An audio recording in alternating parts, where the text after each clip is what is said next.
दुनिया में आगे बढ़ने के लिए किस चीज की सबसे ज्यादा जरूरत होती है? तो जवाब है तालीम की। क्या मुसलमान तालीम में आगे हैं? इसका जवाब है नहीं। लेकिन अब इसी तालीम पर काम करने के लिए और मदारिस के बच्चों को मेन स्ट्रीम में लाने के लिए डॉक्टर अब्दुल कदीर साहब ने एक बड़े प्रोजेक्ट को लॉन्च किया है। इस मंसूबा को आगे बढ़ाने के लिए मुल्क की तमाम बड़ी तंजीमों और तमाम बड़े उलमाओं की सरपरस्ती हासिल है। मौलाना अरशद मदनी, मौलाना खालिद सैफुल्लाह रहमानी, मौलाना बिलाल हई अब्दुल हसनी जैसे उलमाओं की सरपरस्ती हासिल है। आप सब जानते हैं कि भारत में तकरीबन 25,000 से ज़ायद मदरसे हैं।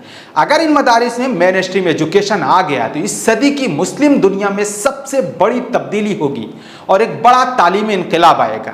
इस मकसद के हुसूल के लिए शाहीन ग्रुप ऑफ इंस्टीट्यूशन के चेयरमैन डॉक्टर अब्दुल कदीर साहब ने मुल्क भर के 60 मदारिस का इंतखाब किया है, जिसमें 5,000 हुफ़ाज और गैर हुफ़ाज को 18 महीने में NIOS के जरिए 10th पास कराने का मंसूबा बनाया गया है, जिसके तहत 13 से 18 साल की उम्र के हुफ़ाज और उलमा और आम मुसलमान बच्चे और हाफिज़ा आलिमा बच्चियाँ और यतीम बच्चों को फ्री तालीम दी जाएगी।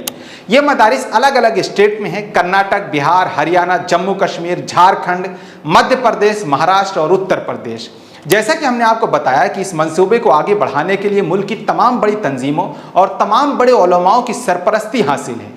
जमीयत उलमा ने मुल्क के तमाम लोगों से अपील की है कि आप अपने अपने इलाकों में इस प्रोग्राम की तशहीर करें और तलबा को मुंतखब करके भेजें। मज़ीद तफसीलात जानने के लिए madrasaplus.org वेबसाइट पर आप विजिट कर सकते हैं। इसके अलावा फ़ोन नंबर 9620035840 पर भी रब्ता कर सकते हैं और व्हाट्सएप नंबर 9739208857 पर भी रब्ता कर सकते हैं। शुक्रिया।